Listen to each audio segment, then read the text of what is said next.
The U.S. naval blockade of Iranian ports is now in effect, part of a push to force Tehran to reopen the Strait of Hormuz after 6 weeks of disruption that spiked global oil prices and cut shipping traffic dramatically. Washington has deployed more than 15 warships, including an aircraft carrier, to enforce the blockade along Iran's coastline.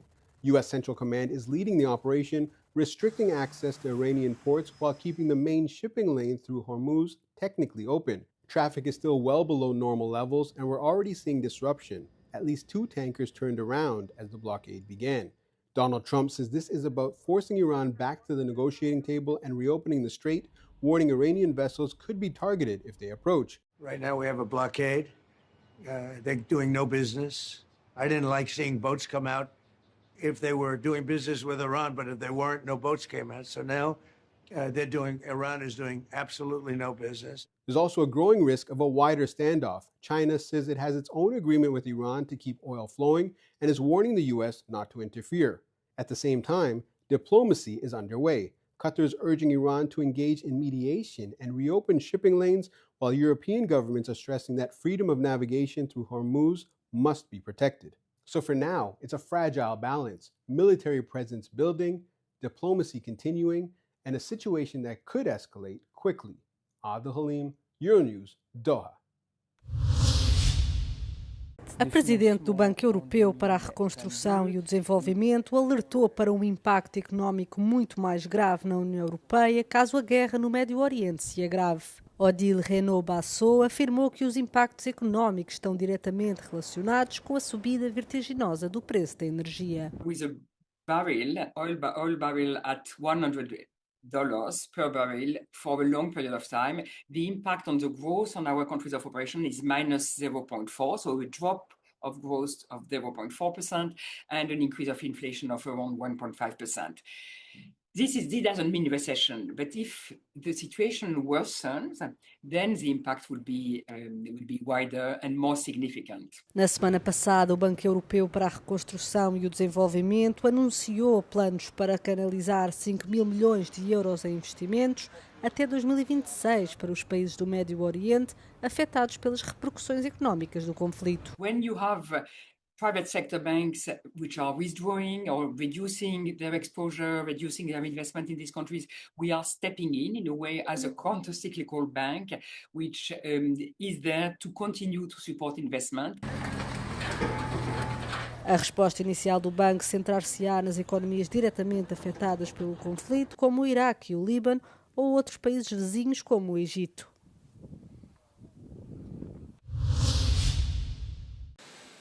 O primeiro-ministro espanhol, Pedro Sánchez, reuniu-se com o presidente chinês, Xi Jinping, em Pequim na terça-feira, naquela que é a sua 4ª visita ao país asiático em pouco mais de 3 anos.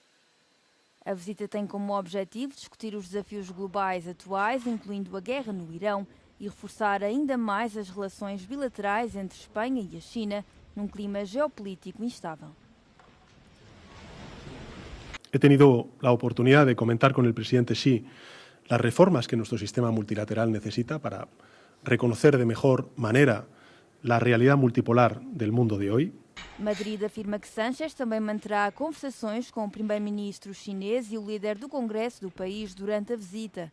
O líder espanhol pretende ainda explorar formas de impulsionar as relações comerciais entre os dois países, depois do presidente dos Estados Unidos, Donald Trump, ter ameaçado cortar o comércio com a nação ibérica na sequência da desaprovação de Sánchez em relação à guerra no Irão. As relações de Madrid com Washington ficaram tensas depois de Sánchez se ter recusado a apoiar os esforços de guerra norte-americanos ou a responder aos apelos de Trump para policiar o Estreito de Hormuz. O primeiro-ministro espanhol também fechou o espaço aéreo do seu país aos aviões norte-americanos utilizados na guerra.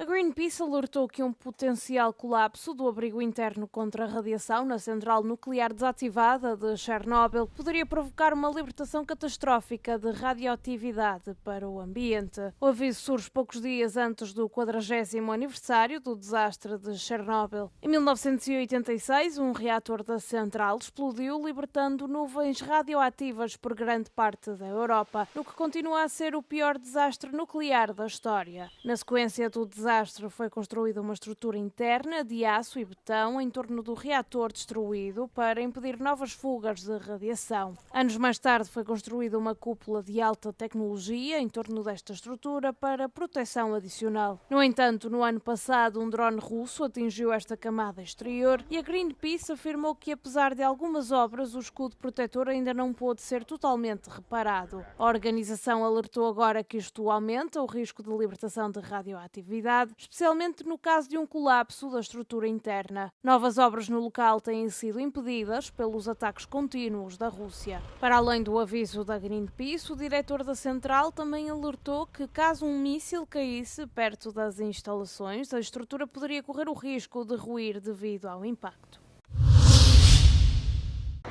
A maré vazia engana na extensão do areal. Na praia de São João da Caparica ainda é possível estender a toalha, mas é preciso estar atento às marés.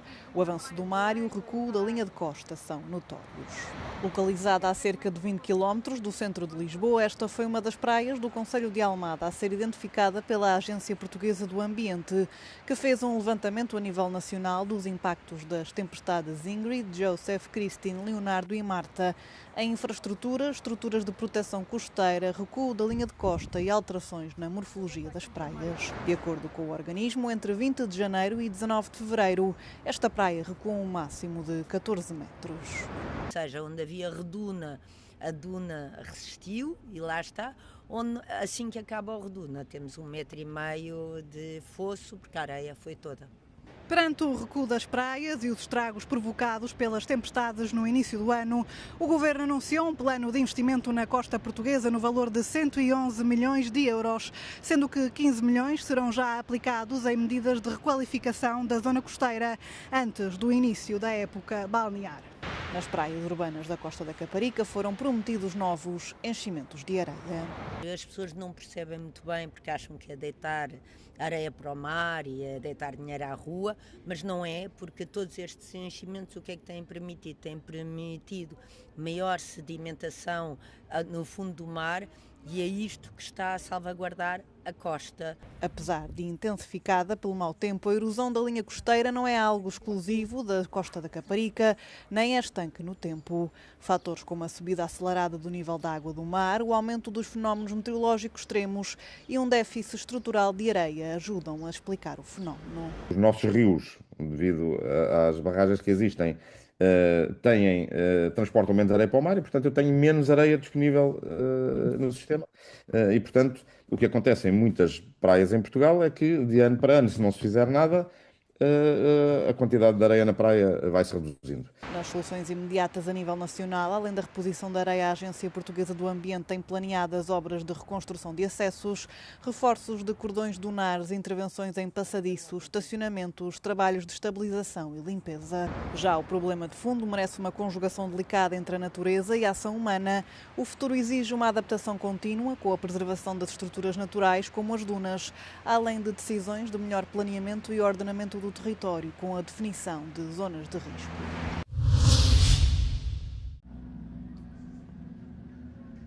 De que casa és? É a pergunta feita pela artista plástica e realizadora Ana Pérez Quiroga, que dá nome ao documentário que tem como figura central a mãe, levada de Espanha para a União Soviética em criança, como refugiada da Guerra Civil Espanhola, acaba por sair de uma guerra para entrar noutra, a Segunda Guerra Mundial.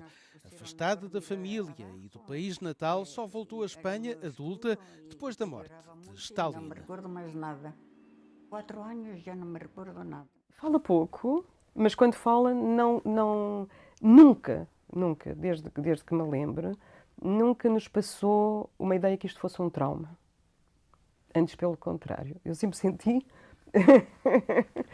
que era até uma aventura. E eu falo disso no filme. Eu sempre achei que aquilo era uma grande aventura. Eu dije, el tempo de la guerra, com tantas bombas e todos. O passar do tempo, a relação entre mãe e filha e o sentimento de pertença aos vários lugares e culturas por que passou a mãe de Ana são temas sempre presentes no filme. As vindimas na casa de família servem aqui de metáfora. O filme fala de uma coisa que é o tempo. E por isso nós filmámos 2 vindimas, 2 anos seguidos de vindimas. E esse tempo cronológico interessa-me, que se perceba que o filme tem a ver com essa ideia de tempo, mas também tem a ideia que está subjacente, que é também a fratura, não é? A quem pertencemos e em termos de identidade. De que casa eres? De que casa és teve a estreia mundial no Festival de Documentário de Tessalónica no ano passado e chega aos ecrãs de várias cidades portuguesas na quinta-feira, dia 16 de abril.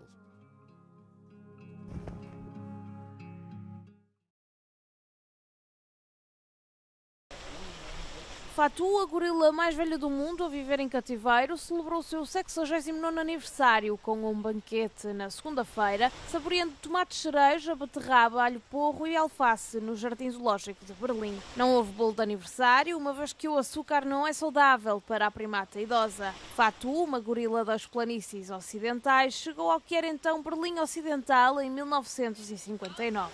Acredita-se que tivesse cerca de 2 anos na altura. Os gorilas podem viver cerca de 40 anos na natureza e mais tempo em cativeiro. Fatu terá provavelmente nascido na natureza, na África Ocidental, mas reza a história que um marinheiro francês a capturou e a trocou para pagar a sua conta num bar em Marselha. Um comerciante de animais francês terá então vendido Fatu ao Jardim Zoológico de Berlim. Atualmente Fatu vive num recinto só para ela e prefere manter-se afastada dos outros gorilas do Jardim Zoológico. É amigável com os tratadores, mas pode ser um pouco teimosa às vezes. Mas depois de uma vida em cativeiro para entretenimento dos humanos, digamos que ela pode.